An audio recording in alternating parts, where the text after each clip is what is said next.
Social media पर आजकल एक ऐसी खबर सामने आई है जिसे जानकर लोग हैरान रह गए हैं। ये खबर पश्चिम बंगाल से है, जहां जेल में सजा काट रही, ये कथित तौर पर कहा जा रहा है कि जहां पर जेल में सजा काट रही महिलाओं के ने 196 बच्चों को जन्म दिया है। हैरान करने वाली बात यह है कि ये महिलाएं जब जेल में आई थी तब वे गर्भवती नहीं थीं। अब ये सवाल उठ रहा है कि ये महिलाएं गर्भवती कैसे हुई और इन बच्चों के पिता कौन हैं।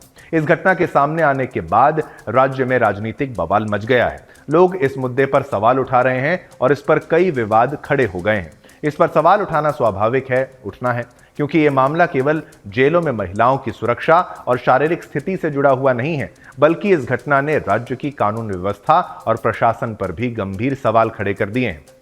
आपको बता दें कि पश्चिम बंगाल की महिला जेलों में 2024 से 2025 तक 196 बच्चों का जन्म हुआ है। ये बच्चे जेल में बंद महिला कैदियों द्वारा जन्मे हैं जो पहले गर्भवती नहीं थीं जब उन्हें जेल में लाया गया था। अब इस मामले को लेकर कलकत्ता हाईकोर्ट में एक जनहित याचिका यानी PIL दायर की गई है। कोर्ट ने इस मामले पर गंभीरता से संज्ञान लिया और हैरानी जताई कि जेल में रहने के दौरान महिलाओं के गर्भवती होने की घटनाएं सामने आ रही हैं।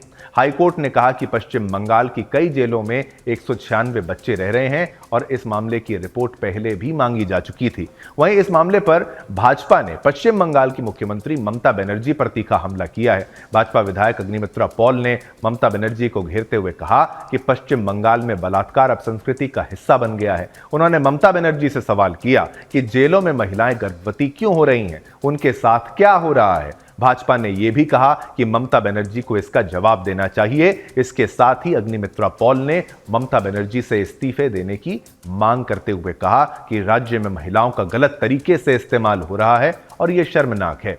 उनका कहना था कि पश्चिम बंगाल की जेलें सुरक्षित नहीं हैं और महिला कैदियों की सुरक्षा भी खतरे में है।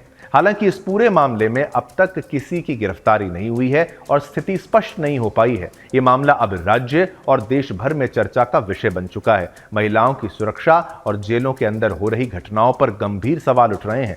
उच्च न्यायालय इस मामले में आगे की कार्रवाई के लिए रिपोर्ट मांग चुका है और स्थिति पर लगातार निगरानी रखी जा रही है कि आखिर जेल में महिलाएं कैसे गर्भवती हो रही हैं जबकि वो जेल में ही मौजूद थी। क्या उनके साथ वहां पर कुछ गलत हो रहा है? ये एक बहुत बड़ा प्रश्न है और मामला अब कोर्ट में आ चुका है। PIL यहां पर जो है दाखिल कर दी गई है। चलिए, ये खबर भी मैंने आपको बताई, विस्तार से समझाई। इस खबर पर भी हमने पोल के माध्यम से आपसे जो प्रश्न पूछा वो भी आपको बता देते हैं। ममता सरकार में महिलाएं असुरक्षित हैं क्या? ये हमने आपसे प्रश्न पूछा। इसमें हमारा नहीं, जनता की राय को आप देखना बनता है, जहां पर 98% लोगों को ये लगता है कि हां, महिलाएं असुरक्षित हैं।